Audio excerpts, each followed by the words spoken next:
Bonjour et bienvenue dans ce nouvel épisode du 11 endiablé. Ouais, sous les applaudissements du public, évidemment. On vient de voir le match Belgique-Roumanie, victoire 2-0. Salut Chris.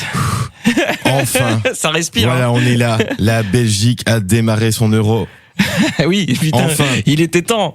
Après ce match, on le rappelle, donc de lundi, perdu 1-0 face à la Slovaquie. Belgique-Roumanie ce soir, victoire 2-0. Et ouais, comme j'ai dit, ouais, on respire, ça fait du bien parce que la Belgique a vraiment lancé son Euro. On le sent. Oui. Évidemment. Vous êtes dans le 11 endiablé, donc le podcast sur l'actualité des Diables Rouges et des joueurs belges dans les grands championnats européens. D'habitude, on vous fait toujours notre petit tour d'Europe et les performances des joueurs. Là, on est en phase Euro, donc on est en mode Euro et on vous propose des épisodes spéciaux. Vous êtes nombreux à nous avoir suivis la semaine passée sur le live. Vous étiez plus de 2600 personnes. Merci à vous. Merci à vous. Franchement, ça fait plaisir. On s'y attendait pas et on se revoit pour les huitièmes. Ouais, on se revoit a priori pour les huitièmes et peut-être la semaine prochaine pour le match de la Roumanie. On verra comment on s'arrange, mais voilà. Donc comme je disais, on est en mode Euro. Tu veux dire de la Roumanie, oui. La Roumanie, c'était ce soir. L'Ukraine, ce sera mercredi prochain. Si je me trompe pas, hein, mercredi. Exactement. Mercredi prochain, c'est le 25, je pense. À 18h. 26. Merci public. Le 26. Merci public. Oui, on est un peu dans l'euphorie parce que ça a été on va dire un match tendu. Pas tendu, mais on n'a pas beaucoup respiré. Et je pense que même les joueurs l'ont dit dans les interviews ici que voilà.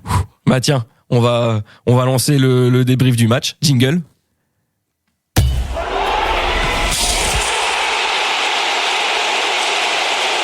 Ah oui, un bon petit jingle qui est bien de fait. De circonstances, il y a eu des buts enfin ce soir. Et enfin, il y a eu des buts côté belge. Malheureusement, il y a eu un troisième but de Romelu Lukaku, mais je vous le dis tout de suite.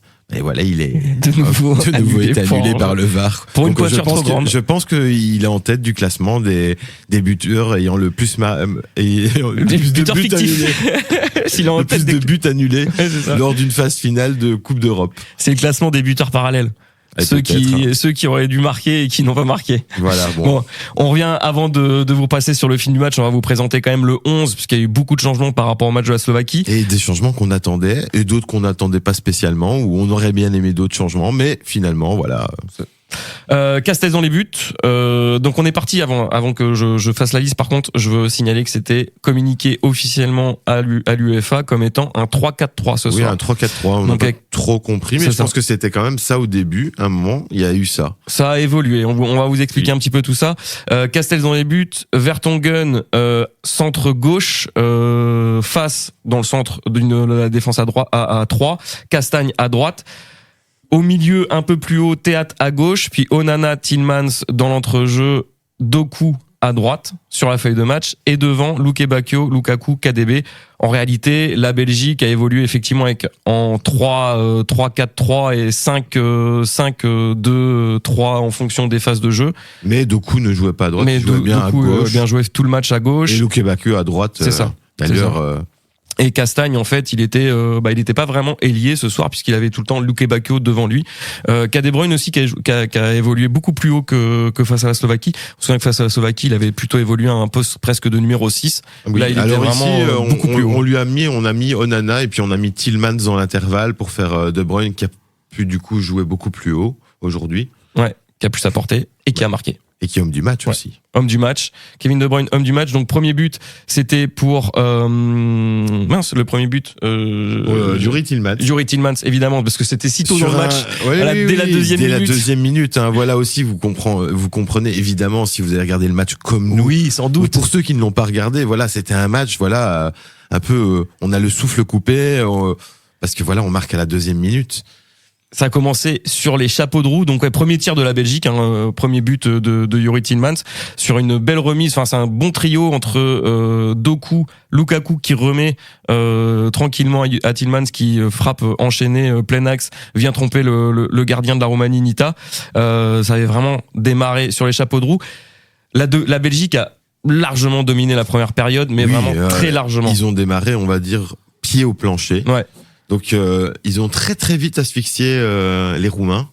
Je pense que les Roumains ils s'attendaient pas à ça. Et donc du coup je pense qu'ils ont été un peu désarçonnés par le fait qu'il y avait tant d'intensité. Je veux dire on était sur du pressing très haut. Et alors, ça allait très vite. Hein. Ouais, ils étaient un petit peu à la rue. Une touche de Romains. balle, ça combinait très très bien dans l'entrejeu aujourd'hui. On le dit, ouais, vraiment, les trois Onana, Tielemans, De Bruyne, ça a très très bien fonctionné. Fass a très bien derrière fonctionné aussi. Fass qui fait un bon match. Qui fait un très bon match, même s'il fait toujours quelques petites erreurs, il y a beaucoup de déchets. Heureusement, aujourd'hui, ça nous a pas coûté cher. Et il est pris 2-3 fois dans son dos. Voilà. Parce que même si on peut signaler qu'effectivement, en première mi-temps, la Belgique a vraiment dominé la rencontre, je vais pas vous énumérer toutes les actions qu'il y a eu, et puis de toute façon, vous allez pouvoir aller regarder ça, parce que ça va tourner partout sur les réseaux sociaux.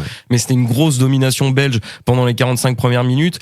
Il y a quand même eu quelques actions. Combien de tirs cadrés? Alors, j'ai ça sous les yeux. Les statistiques en première mi-temps, c'est 10 tirs, 4 cadrés en première mi-temps pour la Belgique, 6 tirs et 2 cadrés pour les Roumains. Il y a quand même eu 2 alertes. Castells qui a été très bon en première mi-temps et qui fait 2 arrêts décisifs sur les 2 actions. Castells qui fait roumaines. clairement son match. Hein. Ouais. Et donc on peut noter effectivement que la Belgique a ouvert le score très très tôt. On aurait pu penser à ce moment-là qu'on allait vivre un match assez emballant, dans le sens où on allait voir des buts, parce que ça y est, on est libéré. Déjà à la 12e minute, je pense qu'on était déjà à la 3e occasion. Et c'est vrai que c'était déjà intense, tellement que j'avais l'impression que ça faisait 30 minutes que le match avait commencé. La première demi-heure, je sais pas si vous avez eu la même sensation que nous. Le temps qui nous ne écoutez, passait pas. On avait l'impression que le match, il était en cours depuis 30 minutes après seulement 10 minutes de jeu. Il y avait un gros rythme, il y avait beaucoup de pressing, tu l'as dit. C'était une première mi-temps vraiment sympa, mais qui est malheureusement resté sur le score de 1-0 et qui aurait pu être bien plus si la Belgique avait été un petit peu plus efficace. Ça, c'est clair. Maintenant, encore une fois, d'ailleurs, les joueurs l'ont dit en interview, ça a encore manqué au niveau de la finition. Il faut vraiment travailler là-dessus, ils l'ont dit. Ouais, voilà. Ça manque encore dans le dernier geste. C'est ça. Je sais Ou pas alors pour toi. On a eu trop d'altruisme. À chaque fois, des joueurs qui, pour moi, sont en position de pouvoir marquer et qui finalement centrent.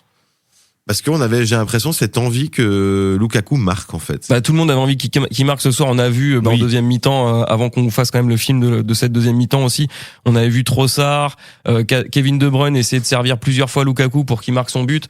Le pauvre, on l'a dit, il a trois buts refusés pour hors-jeu, c'est un petit peu dur. Bon, alors peut-être que lui, dans son moral et dans sa tête, il se dit qu'il a marqué 3 buts. Et aujourd'hui, n'oublions pas, c'est qu'il a quand même mis un assist. Oui, c'est anecdotique, je trouve. Voilà, en plus, son assist quand même, bon pivot. On l'a dit, hein, il pèse bien sur la défense. Et aujourd'hui, on l'a vu vraiment hein, sur le but de Tielemans. C'est lui qui passe décisive à Tielemans en pivot. Il empêche le défenseur de passer devant en fait. Il est tellement large. On est en train justement de le revoir. Là, je le vois sous les yeux en plus. Donc c'est encore plus simple. On est devant les images de la RTBF qui diffuse le match évidemment en Belgique. Lukaku a été encore très bon. Je trouve que finalement, et je l'avais dit un peu avant la mi-temps, j'ai pas trouvé que c'était le meilleur Belge de loin en première mi-temps malgré sa passe décisive. C'est pas du tout le meilleur Belge. Mais il a été bon. Mais je me dis, si on l'avait pas eu à certains moments, déjà si on l'avait pas sur le premier but, il y a pas but simplement. Et on va dire, voilà, 3 annulés. On espère que les prochains, ça va dérouler, les 3 autres prochains. Ouais, moi je me fais pas de soucis pour Lukaku de toute façon. Il va finir par marquer quand ça va compter. Donc je me fais absolument pas de soucis pour Lukaku. Il est bon en fait. Même contre la Slovaquie, je trouve qu'il a été les gens étaient un petit peu durs avec lui sur les réseaux sociaux. Et aujourd'hui, moi j'ai vu faire un tacle.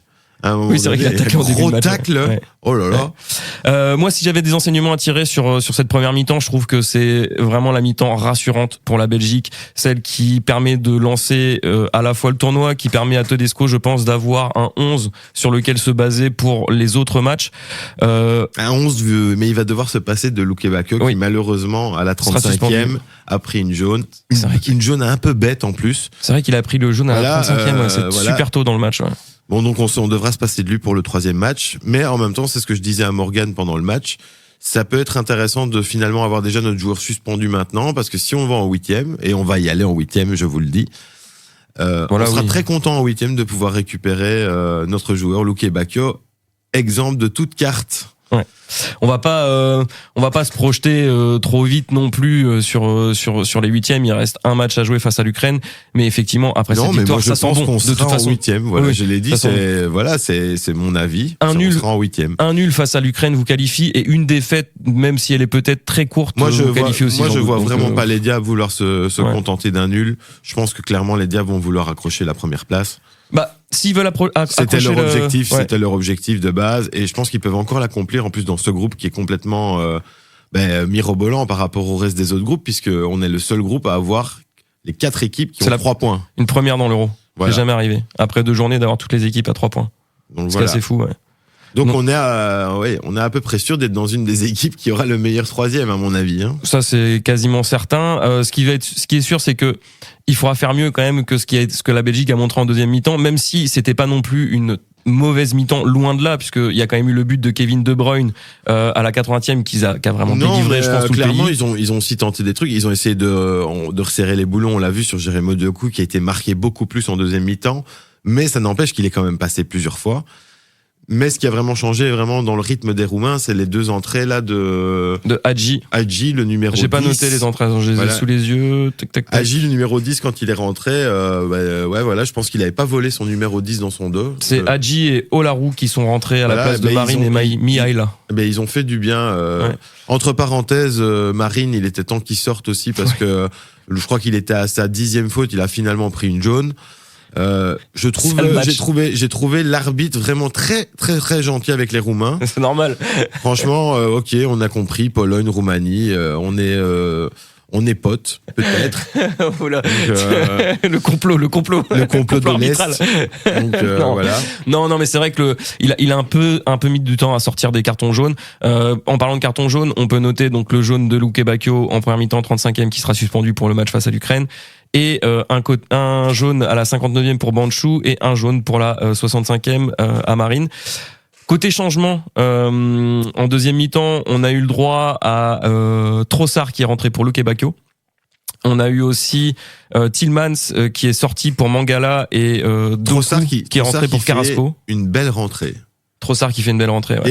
Et on l'avait dit la semaine passée, c'était une possibilité. On avait envie de le voir avec Echo la semaine passée en super sub. Aujourd'hui, je trouve qu'il a fait, il a pas été le super sub, il a été le sub. Est-ce que c'est son meilleur rôle? Est-ce qu'il peut que se limiter que à ça? Non, je pense pas, mais en tout cas, il est arrivé avec l'envie, l'idée, et j'ai vu le Leandro Trossard que j'ai vu jouer cette année avec Arsenal. Ouais.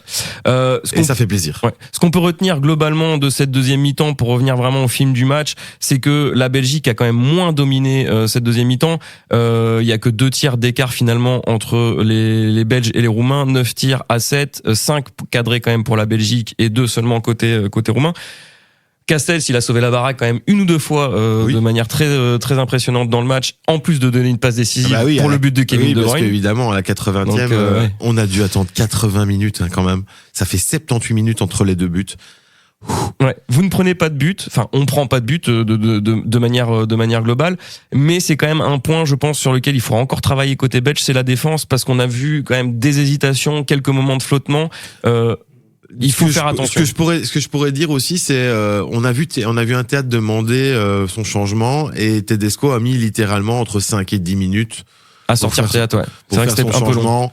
Je pense qu'il aurait dû un peu agir plus vite, Tedesco, sachant qu'il savait que Théâtre revenait de blessure, que potentiellement il serait peut-être pas à 100%. Après moi je le comprends, je t'explique, parce que je pense que dans un match comme ça, mais tu risques de griller ton joueur qui revient de blessure. Ça c'est le risque. S'il se reblesse, tu fais quoi? Mais dans un match comme ça, t'as pas envie de déséquilibrer trop ton équipe, et à mon avis, à ce moment-là, il sent que il faut peut-être que ça se calme un petit peu plus pour qu'il puisse sortir Théâtre. Le truc, c'est que si Théâtre baissait son niveau, ça donnait aussi des possibilités à la Roumanie d'avoir de l'espace. Parce qu'il l'a dit à un moment donné, il a même fait le geste, c'est bon, changez-moi, comme s'il était blessé en fait. Il était cramé. Il était vraiment cramé. À un moment donné. On rappelle aussi que Witsel était forfait pour ce match, qui apparemment aurait fait une rechute. En tout cas, il aurait ressenti une douleur à l'entraînement hier, donc il était forfait pour ce match. Écoute, on espère son retour le plus vite possible, et on espère compter sur lui pour les prochains matchs aussi. Ouais, carrément. Bon, qu'est-ce qu'on peut retenir finalement de cette deuxième mi-temps? C'est la satisfaction de mettre ce deuxième but et qui délivre vraiment la rencontre, la Belgique, et qui vous assure la victoire. Ça, je pense que c'est vraiment le plus important. C'est dommage pour Lukaku qui aurait pu mettre aussi un but dans cette partie, mais une nouvelle fois hors jeu, on l'a dit déjà tout à l'heure, pour un bout de chaussure, on va pas se mentir, vraiment un bout de genou, un bout de chaussure, c'est incroyable, comme le match contre l'équipe de France en Ligue des Nations. Lukaku. Ouais, exactement. Le VAR contre Lukaku. Mais je pense que de toute façon, la Belgique s'est quand même bien rassurée sur ce match. Elle a lancé son Euro, c'est un match rassurant. Oui, on rappelle quand même que la Roumanie avait déroulé dans son premier match face avec à l'Ukraine. 3 buts face à l'Ukraine. Donc on voyait déjà les Roumains aussi, où là, attention. Et c'est vrai qu'ils ont été dangereux aujourd'hui, on l'a vu, ils ont essayé de frapper pas mal de fois à distance, mais la défense quand même était assez en place aujourd'hui. Oui. Et même les autres joueurs aussi ont fait du travail. Moi, j'attends toujours de voir, face à une opposition bien plus relevée, ça restait que la Roumanie, même si la Roumanie, comme tu l'as dit, elle avait gagné son premier match 3-0. Peut-être qu'on avait vu trop beau, ou en tout cas trop belle la Roumanie, trop vite par rapport à ce premier match face à l'Ukraine. Je ne sais pas. Moi, je pense que ce qui est important, c'est la victoire. Mais après, la Roumanie, ils ont terminé premier de leur groupe, on le rappelle, devant le Portugal. Devant la Suisse. Devant la Suisse, ouais. De qualification. Ouais, donc quand même, c'était pas non plus. C'est pas n'importe quoi. Ils sont pas arrivés là par hasard non plus. Mais il faut que la Belgique confirme face à l'Ukraine. De toute façon, c'est 3 points pour toutes les équipes. Donc la dernière journée, il faut gagner. Moi, je vois la Belgique. Déjà, on a déjà un profil déjà différent. On avait une défaite. Là, on a une belle victoire. On peut dire 2-0 quand même. C'est une belle victoire. Je pense que les Diables, là, ils vont être bien pour le 3e match. Là, on est dans un good mood. Ouais, clairement. Et je pense que l'équipe, elle est au top. Moi, je le disais, j'ai vu Jan Vertonghen en interview. Je l'ai jamais vu aussi souriant de toute sa carrière. J'ai l'impression. Non, mais tu sens qu'il y a une bonne ambiance. Ça a bien réagi. Ils ont l'air bien. Ouais. Et un petit truc sympa aussi, je le notais, c'est Domenico Tedesco qui fait un cercle à la fin avec tout le staff. C'est-à-dire que je parle pas que de l'équipe, mais aussi le staff, donc les bleus en fait qu'on disait, puisqu'ils ont des uniformes bleus cette année. Et oui, ça j'ai trouvé que c'était un beau geste. C'est aussi montrer que c'est un travail d'équipe et que tout le staff est là. Et ça j'ai trouvé que c'était vraiment, c'était une belle mentalité. Et j'avais plus vu ça depuis le temps de Marc Wilmots. Et Marc Wilmots ne faisait pas spécialement venir tout le staff, peut-être ses adjoints, mais pas plus. Non, mais le groupe vit bien. C'est une expression qui est beaucoup utilisée dans le foot, mais le groupe vit bien et la réaction, elle est là. Match très rassurant. Moi, de mon côté, je pense que ça reste encore à confirmer face à l'Ukraine et tout à fait. Mais voilà, c'est rassurant. Je sais pas si toi tu veux conclure sur un enseignement. C'est quand même plus rassurant que l'équipe de France. Ah oui, ça c'est sûr. Bon, on a quand même plus de points. Mais... Oui, je sais. La chatte à Dédé, on connaît. Mais nous, c'est incroyable. On a 4 points alors qu'on n'a pas marqué un but. C'est quand même ouf. Je sais. C'est quand même ouf. Vous êtes trop forts, les gars. La chatte à Dédé. Bref. Bon, on va enchaîner de toute façon. On va passer sur les notes, puisque on a parlé globalement du match. On va repasser en revue tous les joueurs qui ont évolué côté de la Belgique. Jingle.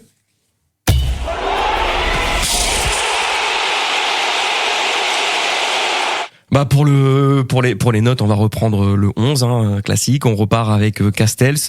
Castells, moi je sais plus exactement combien j'avais mis face à la Slovaquie, mais je crois que je lui avais mis 6. Moi je lui mets 8. Non, là c'est trop. Non, moi je lui mets 8. Moi, je lui mets 8. Moi, je lui mettrais 6,5. En fait, pourquoi je pourrais pas lui mettre 8? Parce que, je vais t'expliquer pourquoi oui. Non, 7 parce qu'il a la passe D. Ouais. Moi, j'ai dit oui. Moi, je mets 8 parce que la passe D. Parce que c'est tellement rare une passe D d'un gardien, il faut quand même le souligner. C'est vrai que ça, c'est rare. Je veux dire que globalement, un gardien, tu vas jamais lui mettre plus que 7. Si tu regardes, sauf si vraiment il fait 50 milliards d'arrêts. Mais là, il a fait des beaux arrêts aussi. Ouais, allez, 7,5. Je vais monter ma note, t'as raison. Voilà. C'est vrai qu'il fait, j'ai trop vite oublié cette passe décisive. Il sort quand même 3-4 arrêts décisifs. Moi, il m'a rassuré, Castells. Aujourd'hui, je l'ai pas vu, je l'ai pas vu dans le mal. Il a sur Flashcore, l'outil de statistiques que j'utilise avec les résultats, etc. Il a 8,2 ce soir, Castells. Voilà. Il y a pas que moi qui pense ça, du coup. Vertonghen, je lui mettrais 6,5. Vertonghen, bon retour. Allez, 7. 7. Ouais, je suis gentil aujourd'hui. Il a 7,3 sur Flashcore. Voilà. Donc moi 6,5 parce que il fait un match solide, mais je trouve qu'il a pas encore assez apporté plus sur sa capacité à relancer et ouais, mais par contre il a été solide dans le rectangle. Il a fait vraiment le travail aujourd'hui. Franchement, il a déménagé hein. Wood face, tu mets combien? Allez Wood. 6. Je suis gentil, hein. Bon, t'as toujours pas la moyenne. Je te rappelle que t'as eu 2 sur le premier match. Hein. Bah moi je vais lui mettre un peu plus. Je vais lui mettre 6,5 pour le coup parce que je trouve qu'il fait un bon match. Il y a quelques petites choses à revoir et c'est ce qu'on a évoqué tout à l'heure, c'est cette petite tendance qu'il a à se faire prendre dans son dos parfois. Il a un petit déficit de vitesse face à des attaquants qui peuvent aller vite. Mais si c'est Satis, hein, c'est bon. Hein. Mais il fait un bon match. Ouais. Castagne, tu lui mets combien? Je dirais 6 aussi. 6 aussi? Voilà. Même si je trouve qu'il a eu pas mal d'impact par rapport à. Je vois Max Oudera qui. Non, plus Max, il veut mettre des chiffres plus élevés. Mais je trouve que je lui mets 6 parce que, voilà, il a aussi manqué quelques gestes à la fin et malheureusement. Ouais, moi, je lui mets la même note que Face. Moi, je lui mets 6,5. C'est solide, hein. Après, ça reste des bonnes notes, hein. 6,5, 7, 6,5, ça reste vraiment des bonnes notes. Il y a des mecs qui avaient 2 quand même, hein. Ouais, c'est compliqué. Bah, du coup, sur le site de statistiques, Face, il a eu 7,5 et Castagne 7,3. Théâtre, aujourd'hui, jusque, on va dire, 5 minutes ou 6 minutes avant qu'il sorte, on va dire, où là, tu sentais qu'il était plus dedans. Moi, je lui dirais un bon 7 d'encouragement. Ouais, moi, j'ai 7 aussi, ouais. Je trouve qu'il a été... Bon match de retour. J'espère qu'il s'est pas trop cramé. Très bon match de retour. Enfin, il était là. Il a fait du bien. Il a vraiment fait du bien et son jeu de tête est incroyable. Mais c'est là aussi où le système de jeu l'a peut-être plus convenu aujourd'hui, dans l'idée où ils étaient un peu en 3. Ouais, après, donc, encore une fois. De fait, c'est un défenseur central aussi.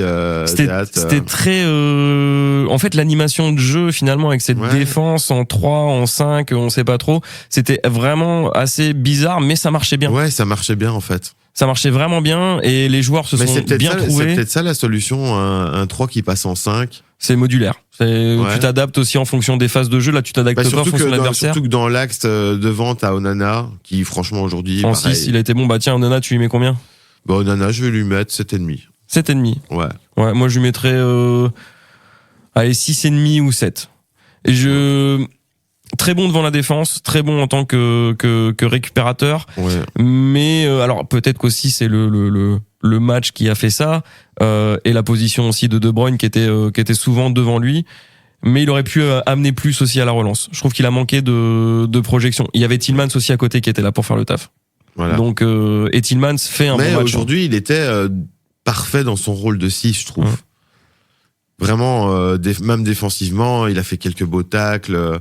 Ça a été chercher des ballons. En fait, ça allait vraiment bien dans l'entrejeu ici, hein, dans le match. Vraiment. C'est vrai. Bah, Tielemans, justement, tu lui mets combien? Tielemans, 8. 8, ouais, bah, il a 8,3 et il mérite son 8 parce que il lance vraiment la partie, il met un but, il fait un match solide derrière, quelques fautes un peu inutiles des fois, il est très très dur sur l'homme dans ses phases défensives. C'est pas très en rapport avec son physique d'ailleurs. Il est très costaud, hein. Mais après il joue en Angleterre aussi, hein, donc. Moi, je trouve qu'il est très costaud, et qu'il a pris vraiment beaucoup de masse depuis qu'il est en Angleterre. Bah, il se fait respecter, hein. Quand tu joues en première ligue, Aston Villa, c'est pas non plus, voilà. C'est pas la même chose. Ça mange de la protéine, Aston Villa, à mon avis, parce que là, vu comment grosse il est. Saison d'ailleurs, d'Aston Villa, d'ailleurs, qui va jouer la Ligue des Champions l'année prochaine. Hein. Kevin De Bruyne, tu lui mets combien? Kevin De Bruyne, 8. Ouais, moi je lui mets 8,5, pour moi c'est l'homme du match. Oui, c'est l'homme du match, mais en même temps, ça aurait pu être Tielemans qui était pas loin d'être l'homme du match aussi. C'est vrai que ça s'est joué à pas grand-chose. Bah, il aurait pu avoir Castells, Doku, voilà. C'est vrai, Bruyne, je suis d'accord. Je monte à 8,5 aussi parce que c'est vrai que c'est l'homme du match. Parce que tu vois, moi, et que de toute façon, on aime bien Kevin De Bruyne. Bah oui, qui fait un gros match. Il a fait une première mi-temps il n'était pas dans sa meilleure forme en première mi-temps, très clairement. Disons qu'aujourd'hui, alors que c'est là où la Belgique a le plus dominé. Juste à dire sur De Bruyne, c'est qu'il a mis du temps à ajuster la mire. Oui, c'est vrai. Franchement, les premiers corners, ils ont été un peu gâchés. Les phases arrêtées gâchaient beaucoup. Ouais, 2-3 tirs arrêtés, c'était compliqué. Là, pareil pour quelques lancers ou même quelques tirs vraiment pas très cadrés. On avait vu mieux de Kevin De Bruyne, mais par contre, deuxième mi-temps incroyable. Voilà, et Vista dans le jeu aussi, pareil. Un but. Ouais. Qu'est-ce que tu veux, des caviars Enfin, offerts à Castells, là, Lukaku. ouais, on peut dire même Castells, la Vista, parce que globalement, c'est vrai que c'est lui qui fait la passe D, mais bon, De Bruyne, il s'est Qui dit, lui- allez, je la prends. Qui lui crut Castells, passeur décisif dans ce match? La cote devait être belle, hein. Ouais, Franchement, voilà. au niveau des paris sportifs, Désolé. Castells passe Au fait, décisive. désolé Thibaut. Hein. Oui, c'est ça, c'est pour toi, Thibaut. Petite dédicace. Petite dédicace de Castells quand même. Voilà, il montre qu'il est là. Ouais, il fait un gros match, Castells. Taille patron. Ouais. Comme dirait Philippe Albert. Philippe Albert. Patron de buts. Doku, tu lui mets combien? Doku, aujourd'hui, allez, ouais, je mets 8 aussi. La vérité. Ouais, 8, il mérite son nom. Il était trop fort encore. Il voulait D'ailleurs, se racheter, ça Albert s'est m'a fait senti. trop rire parce qu'à un moment donné, il arrive sur le défenseur, mais c'est vrai qu'il l'avait déjà mis dans le vent plusieurs fois et il fait, oh, il va le manger, Il va le manger, oui, c'est vrai, je m'en souviens. il va le manger. Comme ça. Ouais, Doku a été percutant, il a créé énormément d'occasions. Toutes les actions sur les 20-25 premières minutes, elles passent par Doku à gauche. Après, ça a été un petit peu plus équilibré. En première mi-temps, c'est beaucoup passé à droite après. Oui, mais le début c'est du match vrai. était tout à gauche. Mais Luke et tout Bakio via Doku. aussi, Ouais. Luke Bakio aujourd'hui, impeccable dans ses contrôles, son maintien du ballon. Ouais. Franchement, il a été incroyable. À chaque fois, j'avais peur quand je voyais Fas relancer. Et en fait, il y avait tout le temps Luke Bakio qui était là pour récupérer ses ballons. Tu lui mets combien du coup, Luke Bakio? Bah, Luke Bakio, franchement, moi, je pense qu'il a mérité un 8 aussi. 8 aussi? Ouais. Ah, il a 7,4, mais il prend son carton jaune. C'est à cause Et de le carton ça, jaune, oui. à mon avis, lui fait baisser sa note. Évidemment. Moi, je lui aurais mis aussi 7,5 parce qu'il fait un Allez, bon ouais, match. c'est Ouais. 7,5 pour la carte jaune. je suis Et d'accord. il reste Lukaku. Et Lukaku, malgré le fait qu'il ait pas marqué, moi, je lui mets un 7 quand même aujourd'hui 7. parce qu'il a beaucoup pesé. Ouais, Ouais, 7. Ouais. Clairement. On va parler des remplaçants très rapidement, ceux qui sont rentrés. Leandro Trossard qui fait une belle rentrée. Ouais, Il super mérite, sub. je pense, son 6,5. Parce qu'il a apporté du jus, il a apporté du jeu. Non, et puis il a fait du bien. Ça se trouvait aujourd'hui. Enfin, j'ai trouvé que ça allait. Yannick il était Carrasco. là au bon endroit. J'avais pas l'impression qu'il y avait des gens qui se gênaient comme le match passé, où beaucoup de C'est joueurs, vrai. j'ai l'impression, se gênaient, dont Leandro Trossard. Là, tout de suite, il a trouvé sa place. Oui. C'est bizarre, hein? Ben, moi, j'ai vu le Leandro Trossard, comme je disais en début du podcast, d'Arsenal, quoi. Celui qui vrai. rentre, Ouais, on et a qui est revu capable d'aller te mettre un but, même si, on va dire, il a un peu galvaudé dans le but. Il a voulu être un peu trop collectif. Il aurait peut-être dû prendre son but, parce qu'à un moment donné, moi, je pense qu'il la mettait. Hein. Oui, c'est vrai, il a une, Et après, il a par une contre, action il en toute fin de match. après hein. 2 minutes après, il le tente, alors que là, il aurait dû la passer. C'est vrai. Bon. En tout cas, il a joué quand même une petite quarantaine de minutes ce soir, Leandro Trossard. Il fait une belle rentrée, beaucoup mieux que ses 3 matchs précédents avec la Belgique. On le rappelle, dans nos épisodes précédents, à chaque fois, il a été un petit peu dans nos flops et parmi les moins bien notés parce qu'il avait fait des mauvais matchs malgré ses buts. Là, au moins, Écho, si tu nous ça se écoutes, rassure. je ne doute pas que tu vas nous écouter, on avait raison, en super sub, C'est ça vrai. roule mieux. Hein. ouais, vous l'aviez annoncé. ouais. Et on l'attendait plutôt dans ce rôle-là. Yannick Carrasco, qu'on a très peu vu, je trouve. Difficile de le noter, donc moi j'ai pas trop envie de donner une note à Yannick Carrasco Non. parce qu'il a pas assez joué, je trouve. Il est rentré à la 72e minute à la place de Jérémy Doku, dans une période où finalement la Belgique a beaucoup poussé, mais c'était un petit peu brouillon. Les Roumains ont poussé, mais c'était aussi brouillon côté roumain. Il est pas rentré dans la meilleure période du match et je trouve qu'on l'a pas vu. Non. Pareil que pour Mangala en fait quelque part. Pour aller mettre, moi, allez, si on doit leur mettre une note, on leur met 5,5. Ouais, 5,5 ou 6 parce que c'est la moyenne, on va dire. oui, Mais c'est ça. c'est pas qu'ils ont été mauvais, mais c'est vrai qu'ils ont pas eu le temps de montrer quelque chose, en fait. Bah, ils sont rentrés en cours de match dans une équipe qui dominait globalement le Ouais, mais jeu. qui, globalement, quand tu regardes, tu fais rentrer Mangala plutôt milieu défensif. C'est vrai. Donc ça veut dire que Domenico, là, il veut garder son score, en fait. Ouais, et avec la rentrée de De Bast aussi, Et puisqu'on l'a donc, pas je suppose signalé. que, je sais pas ce qu'il a dit à Yannick avant de rentrer, il lui a peut-être dit, écoute Yannick, si tu peux marquer, tu marques, mais par contre, T'emballes pas. voilà, c'est ça, conservons les Tranquille. le score, Ouais, les c'est 2-0, c'est important. On rappelle, hein, Domenico, c'est un Allemand. Hein, Donc, normalement, il s'est joué comme ça. c'est carré. Il faut que ce soit carré. Exactement. Bah tiens, parlant de Tedesco, tu lui mettrais combien? Parce que là, on rappelle qu'on lui a mis à peu près, je crois, 2 ou 2,5 qu'on lui a mis sur, 2, ouais, c'est ça. sur la note Mais, du match face à la Slovaquie. Allez, aujourd'hui, Domenico, on lui met un 7,5. Oh non, t'es trop gentil avec lui. T'es trop gentil avec lui. Moi, je lui mettrais un 6. C'est beaucoup mieux.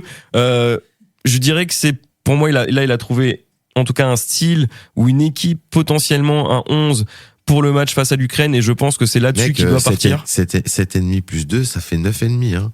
Donc au final, il a toujours pas la moyenne. Hein. C'est vrai qu'il a toujours pas la moyenne sur 2 matchs. Voilà, moi je lui ai mis 7,5 pour le courage, tu vois. Tu sais, t'es un professeur, tu dois donner peut-être un demi-point en plus, tu vois. Moi, c'est toujours, faut que ça confirme. Moi, c'est à confirmer. Voilà, mais après les changements qu'il avait fait aujourd'hui, ils ont payé déjà. Je trouve que Tillmans, voilà, enfin, il a aligné, boum. Bah tiens, on va lancer un petit jingle puisqu'on va faire notre 11 pour le match face à l'Ukraine. Allez, let's go.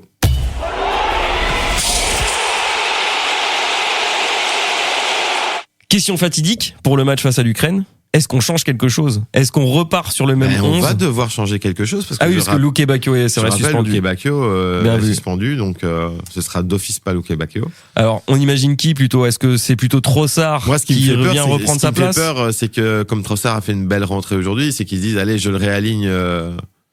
Bon, après, à voir, à retester. Hein, moi, j'aimerais bien voir Bakayoko quand même. Hein. Moi, j'aimerais bien voir Bakayoko aussi, en fait, ou même de Ketelaar, en fait. On a des pièces de rechange à cet endroit-là. C'est pour ça que je suis pas trop inquiet sur le fait qu'on ait perdu Luke Bacchio. Donc, c'est pas comme quand tu perds Meunier, tu vois, par exemple, vois, là, où on n'a pas 50 backs droits, tu vois. Même le retour de Carrasco à droite en début de match face à l'Ukraine, c'est pas impossible, quoi. Donc, oui, pourquoi pas, oui. Mais, si on devait remplacer, on mettrait plutôt Trossard. Moi, je prêt à ma main à couper que c'est Trossard qui va regagner sa place de titulaire face à l'Ukraine. Moi, je mettrais peut-être Bakayoko, en fait. Tu mettrais Bakayoko ? Allez, on va partir sur Bakayoko. Parce que moi aussi, j'ai pas envie de le voir. Parce qu'il a pas eu de temps de jeu ici, alors qu'il a pas pêché spécialement dans le match précédent. C'est vrai. Donc, on peut s'attendre à ce qu'il soit peut-être là le prochain match. Est-ce qu'on fait d'autres changements dans cette équipe ou est-ce qu'on conserve la dynamique ? Parce que on vient de noter les joueurs, on leur a mis tous des très bonnes notes. Il y a pas de raison, à part Luke Bacchio qui sera suspendu, pour moi de changer. Voilà, alors après, faut voir, mais je pense pas que Witsel sera là. Hein, je crois que Witsel, je pense que c'est au mieux, il pourra il pourra peut-être être remplaçant, tu vois, au mieux, mais il sera d'office pas titulaire. Non, moi on le sait, De Kuyper, il a pas encore eu de temps de jeu. Donc ça c'est bizarre, c'est vrai. Oui, De Kuyper qui est titulaire sur les 2 matchs de préparation, qui a été super bon, et il a pas 1 minute sur les 2 premiers matchs. Ouais, mais bon, après. Ce serait peut-être temps de le faire jouer, hein. On a encore tout un tournoi. C'est vrai, on a tout un tournoi. Ouais, mais qu'il soit pas titulaire sur les 2 premiers matchs, c'est quand même je dirais pas un mauvais signe, mais c'est pas très encourageant pour lui. Par contre, si Théat est pas à 100%, parce que bon, là, on l'a vu sortir, il était quand même, grimaçait un peu. Est-ce qu'on parierait pas sur un petit De Kuyper, du coup, sur le 3e match? Allez, De Kuyper, ouais. Moi, à la place de Théat, qui doit souffler. Théat est de retour de blessure, hein. Ça fait 1 mois qu'il avait pu jouer. Il était blessé à la cheville avec après, le Stade. On n'est pas dans un match sans enjeu, donc, il faut voir aussi, faire souffler les joueurs. C'est tout le problème, de lancer un mec comme De Kuyper qui n'a jamais joué à ce niveau dans un grand tournoi international, un match aussi capital. Il y a une différence entre jouer un match de préparation, même si c'est pour ton pays, et jouer un match en compétition officielle. C'est que notre match numéro 2, numéro 3 sont des matchs capitaux, donc il y aura pas le choix. Bon, allez, on part là-dessus, mais on ferait que du coup 2 changements sur le côté gauche. A priori, c'est tel que vu la compo qui était communiquée officiellement aujourd'hui, ce serait sur le côté gauche. Donc De Kuyper à la place de Théat et Bakayoko à la place de Luke Bacchio. Même si Luke Bacchio il joue à droite de toute façon dans ce style de jeu. Disons que moi ce que j'aime bien, c'est que Luke Bacchio quand même, c'est sa position, c'est là où il joue toute la saison au PSV. Et moi je sais qu'il peut apporter vraiment beaucoup sur le flanc droit. Tu mets lui et Doku, ils vont avoir la tête qui tourne, les Ukrainiens. Ouais. D'ailleurs, en parlant de ça, petit prono pour le match face à l'Ukraine. Allez, la même chose. La même chose, 2-0. 2-0. 2-0, moi je dirais aller un petit peu plus élevé cette fois-ci. J'ai envie que la Belgique marque un petit peu plus, donc je dirais plutôt peut-être plus 3-1 là. Un 3-1, ouais 3-1. Toujours 2 buts d'écart, mais je vois bien quand même l'Ukraine peut-être marquer un petit but, mais la Belgique remporter. Triplé de Lukaku. Ouais. Bon, dans le public, un petit pronostic pour les matchs face à l'Ukraine. 2-1 chez Lucie. La même chose là-bas, Maxime. Dis rien, ça jinx. Et Luc? Non, Luc. Luc, il est parti. C'était trop tard pour lui. Bref, donc ça c'est notre 11 pour le match face à l'Ukraine. Castel dans les buts, Vertonghen face Castagne dans une défense à 3 a priori. À gauche De Kuyper, Onana, Tillmans et Doku au milieu. Et devant on aurait donc Bakayoko, Lukaku et De Bruyne. si on repart sur la même compo que celle qu'a donnée Tedesco aujourd'hui, on le rappelle. Bon, bah voilà, on a fait un bon petit tour du match, on a débriefé ça à chaud. Avant de terminer, on va quand même vous faire un petit tour des gros résultats qu'il y a eu à l'Euro depuis lundi dernier quelque part, puisque il y a eu qu'est-ce qu'on a eu il y a l'Allemagne qui a rejoué, donc l'Allemagne qui a gagné, l'Angleterre qui a fait match nul assez surprenant face au Danemark. Oui, d'ailleurs, Angleterre qui a peiné dans ce match face au Danemark. Très compliqué. Ça a failli mal finir. C'était très compliqué. L'Italie qui a perdu face à l'Espagne qui a fait très forte impression. C'était jeudi soir. L'Espagne gagne 15-0. Un but contre son camp dans ce match. C'est incroyable le nombre de buts contre son camp. On est à 6 déjà sur ce tournoi. C'est assez fou. Donc l'Espagne qui est déjà qualifiée, l'Allemagne aussi. Dans le groupe de la France, donc France-Pays-Bas, ça a terminé sur un 0-0. France 4 points, les Pays-Bas 4 points, deux équipes qui sont qualifiées de quoi qu'il arrive, mais la première place, ou en tout cas les deux premières places se joueront lors du dernier match mardi prochain. La Belgique, on le rappelle, rejouera mercredi. Et puis il y a eu quand même Turquie-Portugal cet après-midi avec une grosse victoire du Portugal, 3-0 sur la Turquie. Victoire du Portugal, malheureusement pour la Turquie, 3-0. Ouais. Score sans appel un peu, malheureusement. Ouais, mais c'est pas terminé pour la Turquie, ils ont gagné le premier match 3-1. Oui, non, tout est encore possible, on le sait, dans cet Euro où les meilleurs troisièmes sont qualifiés. Oui, c'est ça, donc ça laisse quand même beaucoup de place pour se qualifier. La qualification, pour nous, ça se jouera mercredi soir, 18h. Les deux matchs sont en même temps, donc on sera au taquet, mais on vous fera d'office aussi un petit débrief du match à chaud. Sous quelle forme, on va y réfléchir, mais ça viendra mercredi. Oui. Allez, on termine là-dessus. Oui, on peut terminer là-dessus, bien sûr. Quoi. Allez, bonne soirée tout le monde. Allez, on se retrouve. C'est quand ? Mercredi soir. On se retrouve mercredi soir. Allez, salut tout le monde et allez la Belgique.